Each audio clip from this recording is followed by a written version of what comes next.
मगर फिर उसने लाइफलाइन एजेंसी के लिए वो जॉब छोड़ दी। तो उसका पुराना साथी कहता भी है कि वे उसे बहुत ज्यादा मिस करते हैं और वो बिना कुछ बताए जॉब क्यों छोड़ आई। वहीं हेली उसे सच्चाई नहीं बता सकती थी कि वो एक टाइम ट्रेवल करने वाली एजेंसी का हिस्सा है। तो वो किसी तरह से टॉपिक को बदल बात को टाल देती है और उसके जॉब वाले ऑफर को भी ठुकरा देती है। वहीं कुछ देर बाद उसे भी एक बूथ नाम के क्लाइंट की जान बचाने का मैसेज मिलता है। तो वो उसे बचाने फ्यूचर में चली जाती है जहाँ की वो एक पार्किंग में थी और वो देखती है कि उसके क्लाइंट को दो लोग गन पॉइंट पर लिए हुए हैं जहाँ वे उसे गोली मारने ही वाले थे। सो एली उसे बचाने आगे भागती है तो दूसरी ओर उनकी एजेंसी में जैस्मिन स्क्रीन पर कुछ ऐसा देखती है जिससे कि उसकी आंखें फटी की फटी रह गई थी।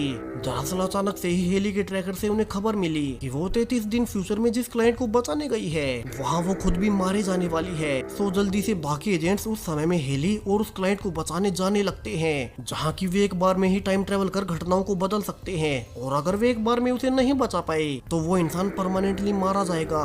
तो दूसरी ओर जब कॉनर ने अपने क्लाइंट को मरने से बचाया ही था कि अब उसके पास भी एक अननोन नंबर से कॉल आता है और वो फोन पर कहने लगता है कि क्या कॉनर फ्री विल में मानता है, क्या उसे नहीं लगता कि हम इंसानों को समय से छेड़छाड़ नहीं करनी चाहिए। अब यहाँ कॉर्नर कुछ भी समझ नहीं पा रहा था कि ये है कौन और वो पूछने लगता है कि उसने उसे फोन क्यों किया। जहाँ वो मिस्टीरियस आदमी आगे बताने लगता है कि असल में उसकी पत्नी हेलिया भी जिस मिशन पर गई है वहाँ वो 20 मिनट बाद जान से मारी जाएगी। हालांकि लाइफलाइन एजेंसी ने अपने बाकी एजेंट्स को उसे बचाने भेजा भी है मगर वे इसमें फेल होने वाले हैं। तो अगर कॉनर उसे बचा सके तो अपनी पत्नी को बचा ले। और अब ये सुनते ही कॉनर सीधा अपनी पत्नी को बचाने भागने लगता है।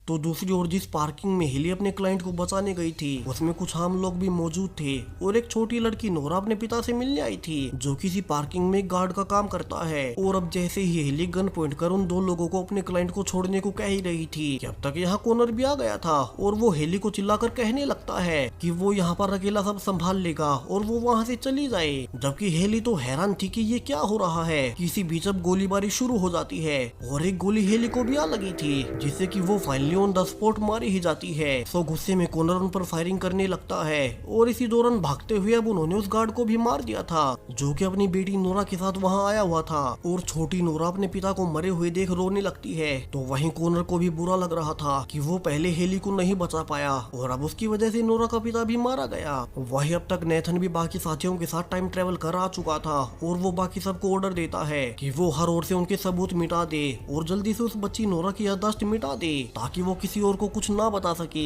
जहाँ आखिरकार वे कॉनर को भी बेहोश कर पकड़ ही ले जाते हैं। अब कुछ देर बाद जब कॉनर की आंखें खुलती है तो वो भागकर नेथन के पास जाता है और पूछने लगता है कि उसकी वाइफ के कातिलों को उसने भागने क्यों दिया क्योंकि अब तो वे उसकी